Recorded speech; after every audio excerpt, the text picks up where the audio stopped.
Habari gani Mwanakyeo TV, kama ni mara yako ya kwanza tafadhali subscribe na tano notification. Karibu katika ulimwengu wa siasa. Jina langu ni Mwanakyeo TV. Luhanga Mpina ni kada wa chama cha ACT Wazalendo akizungumza na waandishi wa habari siku ya leo Jumatatu Juni 1 mwaka 2026. Ametilia shaka kuundwa kwa tume ya kijinai kufuatia matukio ya Oktoba 29 mwaka 2025 na siku zilizofuata, ikiwa ni tume ya pili kuundwa na rais kufuatilia matukio hayo baada ya ile ya awali ya kuchunguza matukio ya uvunjifu wa amani iliyoongozwa na Jaji Mkuu mstaafu Mohamed Chande Othman, ambapo amekiri rasmi ripoti yake. Mpina ametilia shaka uwepo wa tume hizo, akidai kwamba huenda kwa namna moja ama nyingine wanatafutwa watu wa kubebeshwa mzigo wa makosa kufuatia matukio hayo yaliyopelekea uharibifu wa mali za umma na binafsi, majeruhi, ulemavu na vifo vya Watanzania zaidi ya 500.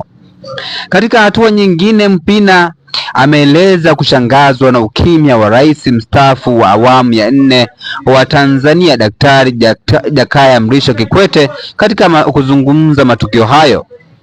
Badala yake amekuwa akionekana kwenye majukwaa ya kimataifa kama sehemu ya wasuluhishi wa migogoro mbalimbali duniani. Amezungumza maneno hayo Mpina na kuwekea hotuba hapo ya Mpina uweze kumsikia kwa ukubwa zaidi namna alivyokuwa anazungumza na waandishi wa habari siku ya leo kuhusu nani anatafutwa wa kubebeshwa matukio ya Oktoba 29. Una maoni gani kama Mwanakyeo TV? Tafadhali share maoni yako katika sehemu ya comment section. Jina langu Mwanakyeo TV. Tukutana wakati ujao katika masuala mbalimbali ya kisiasa.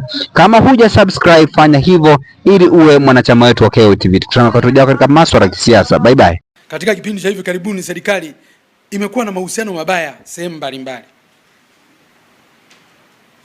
Sasa inakuwa mahusiano mabaya. Sasa leo mnaenda kuunda tena tume nyingine, mnasema ya kijinai.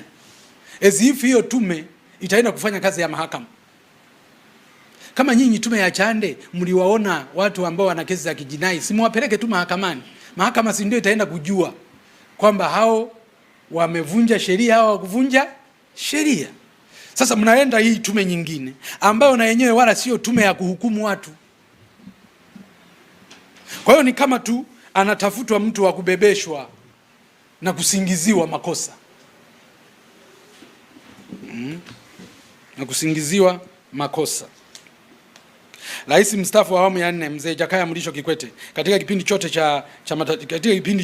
cha matatizo yaliyokumba taifa letu amechagua kukaa kimya, licha ya viongozi wa nchi na jumuiya mbalimbali za kimataifa zinakuja hapa nchini kufuatilia mauaji ya kikatili yaliyotokea Oktoba 2025. Lakini rais wetu mstaafu yeye amechagua kunyamaza. Amenyamaza kabisa, haongei toka machafuko yatokee.